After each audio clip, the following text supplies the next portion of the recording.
Hello, Joe. Hello, Frank. Welcome in Germany. Oh, thank you. What a delight to be here.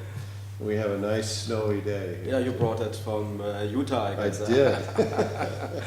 I was just listening to your outstanding speech, and I was very impressed about the data, of course.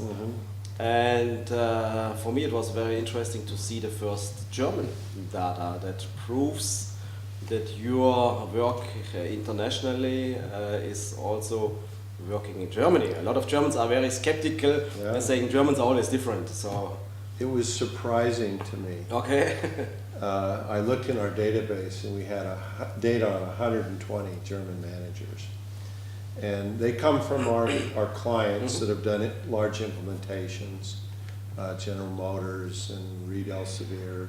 They have operations here. And typically, with a smaller sample like that, it's harder for us to find the effect as strong as we found it here. But in our global data, we find that a bad leader at the 10th percentile have employees who have satisfaction levels at the 20th percentile. Now, in Germany, we found that instead of the 20th, it was the 5th.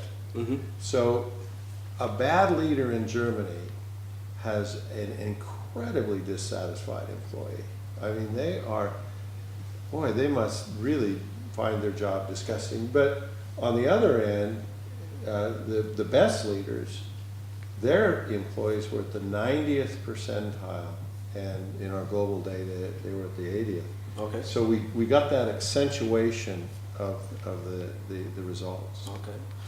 What was quite interesting for me is the inspiring and motivational competence, what is one of the core competence. Right. I'm with you. I was shocked seeing that exactly this competence is quite low, was on the bottom of the whole sheet. Yes. So you still have some hope in Germany that we can...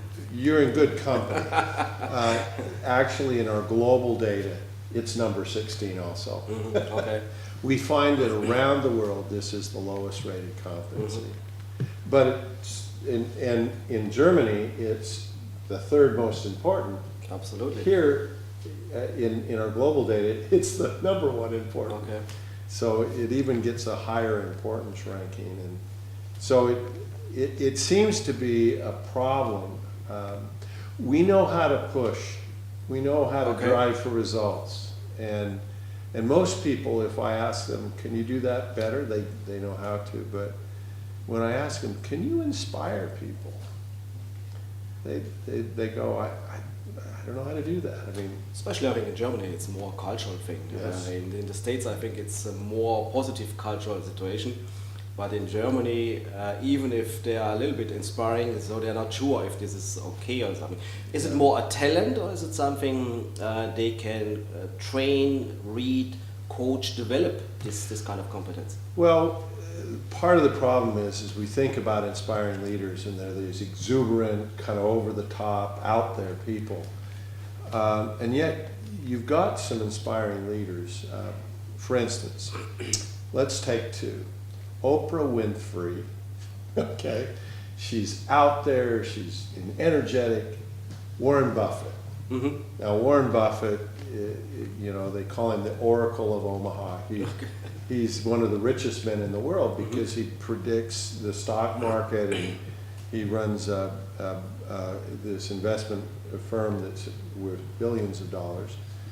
But Warren Buffett, he isn't energetic, Not at all. and he's very thoughtful, and he's not, but people listen to him. When he buys a stock, the whole market goes up. He's an inspiring leader, but he does it in a different way. And so what we help people to do is realize that it isn't, we're not trying to change your approach, but there's a few things you do that help you be more inspiring. It is also a personality thing, of course. There are some people that are more outgoing and things like that, but I'm with you. Also, an introverted person can bring the message over that's getting connected with the people. Right? Yes. We just finished a few months ago a German competence study. Wow. And we asked the people, they filled it out, about over 100 companies, how do you see competence management in the future? And everybody agree in 3 years and 5 years, this is something that has to grow and things like that. But the second figure, what was interesting for us, only 13% they had a measurable system behind it. Any assessment tool. So how do you see that? And if you compare this, you have a lot of experience, of course, with the States, but also internationally. How do you compare this with the international data you have, especially your experience in the States? Well, it is interesting. I mean, if you ask the companies, do you have a way of accounting for your assets? They all would. Sure. I mean, they all do an accounting, but when we ask them, and really the competencies are the way we account for our leadership, what are the key behaviors that we need to do well to be successful in this company? And so on the one hand, we're good at counting our money. On the other hand, we're not good at measuring our leaders. But we know that leadership is important. And so I think that in the US, obviously, it's been a very strong movement for a long time. That a lot of companies have jumped into that and created competency models. And I'd have to say that it's sort of good and bad. I mean, a lot of times a senior leader will sort of do that on their own, and it doesn't turn out well. Okay. We have one senior leader that sat down one day and wrote out the competency model, and then he handed it to his staff and said, "Here it is," and it doesn't make any sense, and everybody's afraid to change it. Sure. But just like you'd rely on a professional to help you if you were ill, you wouldn't self-diagnose. I think the same thing happens, that we think that science ought to go into helping you determine the competency models. You're using 360. Is that normal in the States that companies are using an assessment tool, a valid assessment tool like a 360? Most companies do. It's not a new concept, although we do work in some companies where they haven't used it before, but we're seeing it used a lot. It's become kind of a fad and a fashion, and I think some people have misused it. Okay. The misuse has been the overwhelming attitude about 360 has been, this is a way to help people identify their weaknesses. Especially in Germany, that's where they're focused on. Right. Well, you can imagine leaders don't love that experience. You bring them in a room and you give them a report and you say, here's what you're bad at. This isn't fun. Sure, not really. Well, and again, what we've tried to do is say, gosh, yes, you can help people identify if they have a problem weakness, but really, this can help people identify strengths. That's what I liked at your speech. Strengthen your strengths is one thing, and being focused more there, and finding the worst negative part and helping a little bit grow it. But to be a professional, an expert, you have to be focused on the strengths, on your talent. Yes. We found that great leaders did a few things well. And we had a fun experiment in the room when we asked people, think of a great leader, what did they do well? And they all had strengths, and then we said, did they have any weaknesses? Sure. And they all did. Sure. So what we find is great leaders aren't perfect. And so you don't need to be perfect to be a great leader. I think Steve Jobs is a good example. He's an excellent example of okay, he has big strengths, but yes. I think there are many things where he is not so popular and famous for it. It's true. He built one of the most profitable companies in the world. Absolutely. But he was visionary, future focused, innovative. His sense of design was incredible. His vision for that was just amazing. But there were some things that he wasn't very good at. It's very popular also in Germany. There are many articles about it. Yes. Okay, excellent. Yeah. So for your studies, you came up to 16 competence. Can you say that there are from the 16s, there are some top competences that makes the biggest difference, especially I know your article Double Your Profit. Can you say which competences are related most to doubling profit, Well, bringing better results in the company? yeah. I think you have heard the question before. Yeah, the one that comes up most often is this ability to inspire and motivate others. But that's the funny thing, it's the lowest rated. Exactly. But it's the highest importance. It seems to be an amazing skill. We know how to push, right? We know how to push people, but do we know how to pull? How to get people excited and passionate? And what we find is, we did this interesting research where we looked at people who were good at pushing, but not pulling. And we said, what percentage of great leaders have that combination? Good at pushing, not so good at pulling. And we found 5%. Okay. Then we looked at people who were good at pulling, but not at pushing. And we said, what percentage of great leaders have that combination? Well, that was 10%. It was better, but not much. But then we looked at people who were good at pushing and pulling. And we said, what percentage of great leaders have that? And it was 85%. Oh, that's amazing. Okay. What that taught us is that pushing's good. But not always, huh? Well, you know, when you set a deadline in your organization, that's a push. And that's important. I mean, it motivates me. When you tell me I have to be here on a certain date, that's what I mean, people need push, but it's push and pull. It's the combination of the two. And so what we're trying to do is a lot of people read that and they say, well, so you're telling me not to push. No, keep pushing. Okay, but pull, get the inspiration going. The best leaders do both. Okay. What is the second and the third one after this? Well, it depends. What we find is there's some interesting competencies that come after that. You know, one of the ones that's very important is that vision, that strategy. Another one is, interestingly enough, is technical expertise and problem solving, innovation. And so as we drive back down into it, sometimes these become industry specific. So in some industries that innovation is so critical because they're in that evolving industry, and then in other places they're trying to get total quality, so the problem solving and the technical expertise become more important. The strategy is universally important, along with change, the ability to get change. So those are some of the When you go into a company, you have the 16 competencies. So if you talk to different management level, would you change the ranking of the competence? Does it make sense?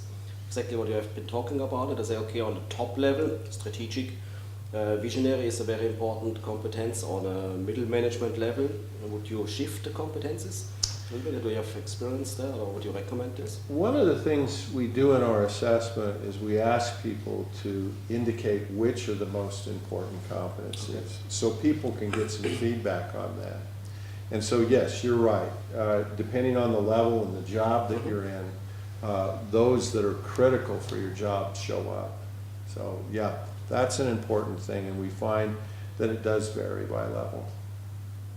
That being said, one of the things that a lot of supervisors want to do is get promoted.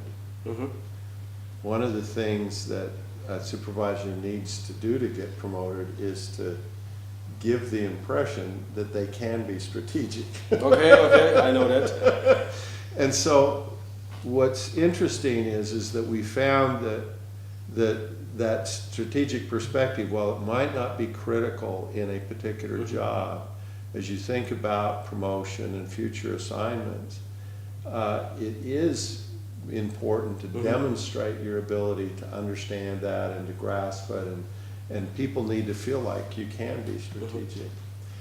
In the same light, we found when we looked at senior leaders and we asked which competencies differentiated the best senior leaders. Well, yes, strategic perspective and manage and champion change were two of them, but technical expertise came in. Today, organizations are complex. They're difficult. We're talking about technologies that are layered. We're talking about government interventions that are complex and legal issues. And senior leaders who didn't understand what was going on in the organization aren't much value. But the senior leaders that really understand the nuts and bolts of how this company works and how we make money, that was a critical skill. And so we found that having expertise was a key variable in the organization. It was interesting at the German study, the technical expertise, when they speak about competencies, that's always number one. Yeah. But the technical thing alone is not what drives organization to the top. I think it's more a people thing and things like that. And I think that's exactly where we see in Germany a big room for improvement, I would say. Well, and it's those soft skills that oftentimes Exactly. can propel a manager forward. There was a interesting study done at Bell Labs, and this was 40 years ago. They had the largest set of scientists, best scientific minds in the world, and they identified some of the scientists they called the stars. They had more patents, more successful experiments. They were able to do more than any of the other scientists. And they said, what's the difference between the stars and the others? Were they smarter? Well, they gave them all intelligence tests. No. Oh, okay. Did they go to better schools? No. Okay. What they found the differentiating quality was that the stars had really pretty good networking and interpersonal skills. That it was their ability to work with others and get people to work together and share their information. It was their ability to create a network of other scientists that helped them, that provided information back and forth, that made them so successful. The typical scientist that they thought about, the brilliant person that squirrels away in the corner, never talks to anybody, they weren't very successful. Because, in the long run, especially. Yeah, and so, you know, we've seen the combination, and what we love to talk about are these powerful combinations. What's better than a really brilliant scientist? One that can talk to you and relate to you, right? Okay, I'm absolutely with you. Yeah. So we are working together in Germany strategically. Yes. I'm very happy to bring your experience into the German market. And we are excited to have you as our partner. What are your expectations to us and to the German market, and what would be your advice or your idea for the future here? One of the things that I think you can do, Frank, is I think you can make a significant change and a positive improvement in the leadership effectiveness in Germany. I think you can be a force here. The companies that we've been able to get to embrace this and use this technology have found a way to not only assess their financial ability or their ability to make money, but their leadership capability, and they know where they're at, and they can improve it. And again, it's just like anything you measure. That we measure, we improve. So I think you're going to be a positive influence on, boy, one of the most successful economies in the world. Everybody looks at Germany and says, well, we wish we were them. You guys are doing a great job of creating a positive economy and growing businesses, great innovation. You know, I have several German cars that I love. Okay. You know, and it's because of that wonderful technology and the reliability of the cars. But one of the things that I think you're going to do is bring to them an added, and if you think about that, with all of the wonderful things you've done, if we can add exceptional leadership capability, this is a game changer, isn't it? Absolutely. So we are really looking forward. Joe, looking forward to work very closely with you. Thank you very much. I appreciate the interview. Thank you. Bye.